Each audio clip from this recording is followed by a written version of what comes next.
Hi, welcome to YoYo TV. Congress ఏడాది పాలన విజయోత్సవాలు అంగరంగ వైభవంగా జరుగుతున్నాయి. సంక్షేమమే లక్ష్యంగా సీఎం రేవంత్ రెడ్డి పాలన ఉందని ప్రశంసలు వెలువెత్తుతున్నాయి.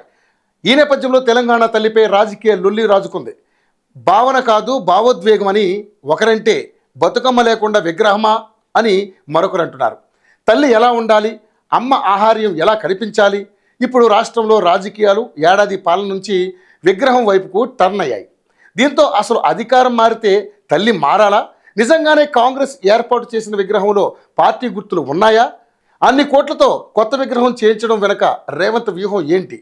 వీటితో పాటు మరిన్ని ఆసక్తికర అంశాలపై యోయో రివ్యూలో తెలుసుకుందాం.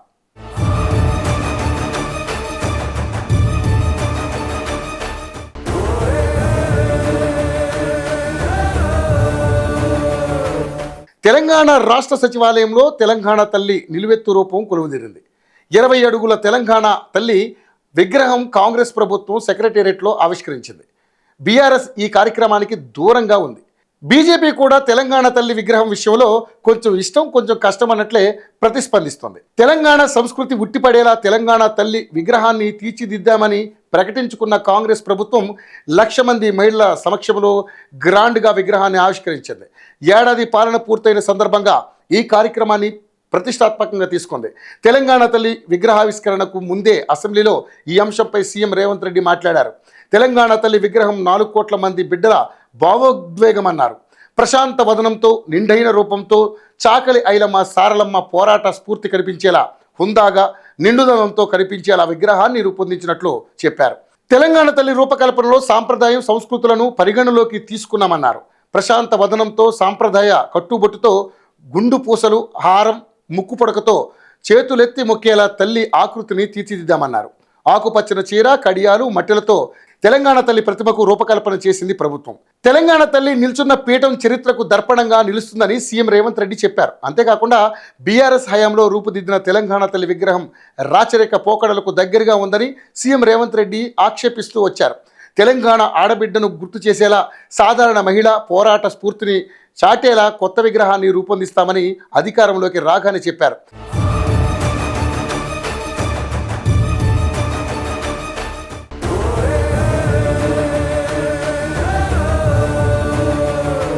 తెలంగాణ ఉద్యమ సమయంలో తెలంగాణ అస్తిత్వ చిహ్నంగా తెలంగాణ తల్లికి రూపం ఇచ్చారు.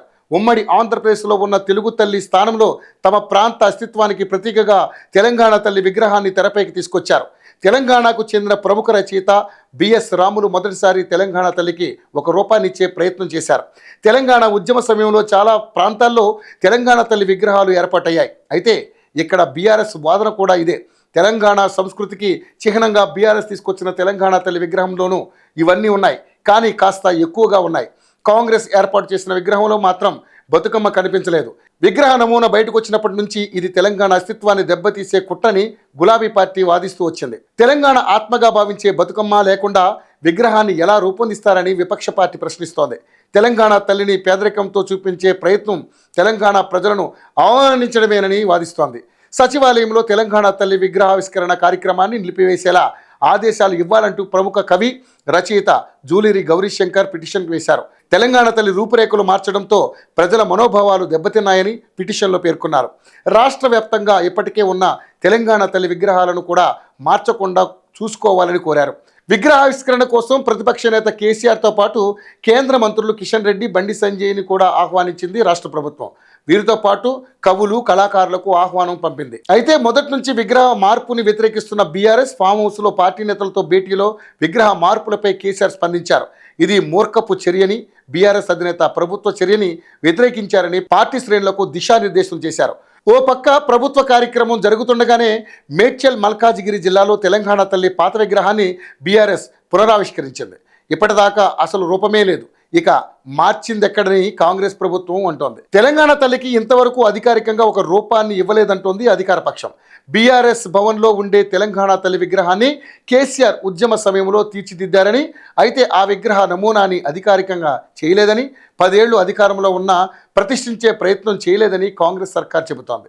తెలంగాణ ప్రభుత్వం ఉత్సవాలు చేయాలనుకున్నప్పుడు తెలంగాణ తల్లి విగ్రహ నమూనా అధికారికంగా లేదనేది సర్కారు వాదన. అసెంబ్లీలోనూ అదే వాదన బలంగా వినిపించారు మంత్రులు. ఇక్కడ అధికారం సంగతి పక్కన పెడితే దశాబ్ద కాలం ప్రజల మనస్సులో ముద్రపడ్డ రూపాన్ని మార్చాల్సిన అవసరం ఏంటని బీఆర్ఎస్ ప్రశ్నిస్తోంది. బతుకమ్మని తీసేసి కాంగ్రెస్ పార్టీ గుర్తు పెట్టారని విపక్ష పార్టీ ఆరోపిస్తోంది. తెలంగాణ తల్లి చేతిలో బతుకమ్మ ఉంటే నిండుగా ఉండేదని బీజేపీ కూడా అభిప్రాయపడింది. అయితే రాష్ట్రంలోని సగటు మహిళల్ని దృష్టిలో ఉంచుకొని తెలంగాణ తల్లిని తీర్చిదిద్దామంటున్న ప్రభుత్వం విపక్షాల వాదనను కొట్టిపారేస్తోంది. తెలంగాణ ఆత్మగౌరవానికి ప్రతీకగా నిలిచే విగ్రహం పైన బీఆర్ఎస్ రాజకీయం చేస్తుందనే ఆవిష్కరణ సందర్భంగా సీఎం మండిపడ్డారు.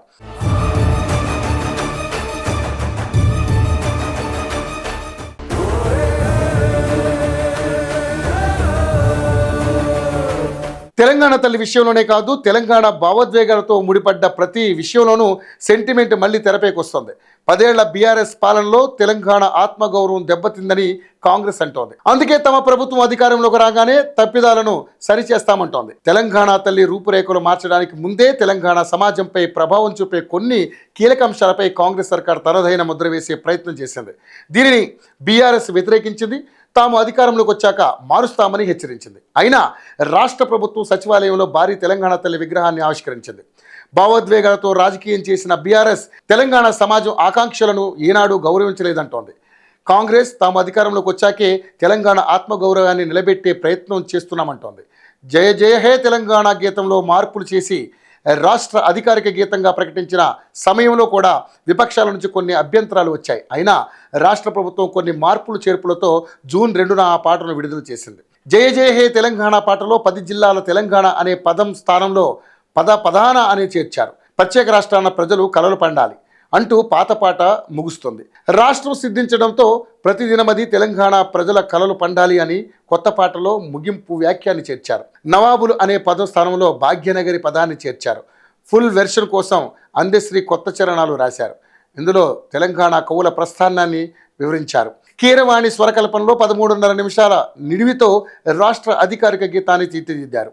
అందశ్రీ రాష్ట్ర అధికారిక కార్యక్రమాల్లో ప్రముఖులు వచ్చిన సందర్భాల్లో ఆలపించేందుకు 2.5 నిమిషాలు నిడివితో మరో గీతాన్ని రూపొందించారు. కాంగ్రెస్ ప్రభుత్వం అధికారంలోకి వచ్చాక తెలంగాణ రాష్ట్ర సంక్షిప్త రూపం టీఎస్ని టీజీగా మార్చేసింది. తెలంగాణ సాంస్కృతిక పునరుజ్జీవంలో భాగంగా టీజీకి అధికారిక గుర్తింపు ఇచ్చామని ప్రభుత్వం ప్రకటించింది. 2014లోనే టీజీగా పెట్టాలని అనుకున్నారు. అయితే తెలంగాణ రాష్ట్రం ఏర్పడిన తర్వాత వెహికల్ రిజిస్ట్రేషన్తో పాటు ఇతర సంస్థలకు టీఎస్ అని పెట్టాలని అప్పటి కేసీఆర్ ప్రభుత్వం నిర్ణయించింది. వాస్తవానికి ఉద్యమ సమయంలో తెలంగాణ రాష్ట్ర సంక్షిప్త రూపం టీజీగానే ప్రజల్లో విస్తృతంగా ప్రచారమైంది. అందుకే అధికారంలోకి రాగానే కాంగ్రెస్ దీనిపై నిర్ణయం తీసుకుని ఆ క్రెడిట్ తన ఖాతాలో వేసుకుంది. ఇదే కాదు, కాంగ్రెస్ ప్రభుత్వం తెలంగాణ అధికారిక చిహ్నాన్ని కూడా మార్చాలనుకుంటుంది.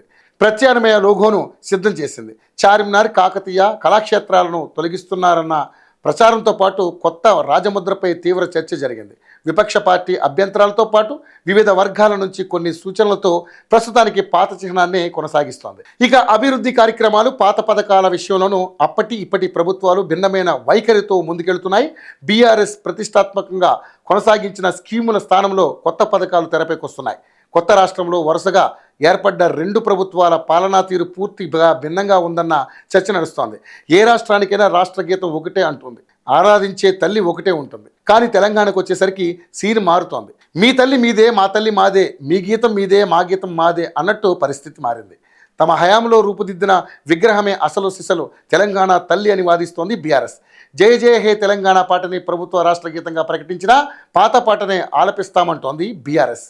టీజీని కంటిన్యూ చేస్తామని కాంగ్రెస్ అంటుంటే అధికారంలోకి రాగానే మళ్ళీ టీఎస్గా మారుస్తామని బీఆర్ఎస్ చెబుతోంది. 10 ఏళ్ల తర్వాత కూడా తెలంగాణ తల్లి రాష్ట్ర గీతంపై ఎడతెగని పంచాయతీపై ప్రజలు ఆవేదన చెందుతున్నారు. ఉద్యమకారులు అసహనంతో ఉన్నారు. ఇది ఇలా కొనసాగితే తమ క్రెడిట్లు పంతాల కోసం రాష్ట్రం 2గా చీలిన ఆశ్చర్యపోనవసరం లేదు.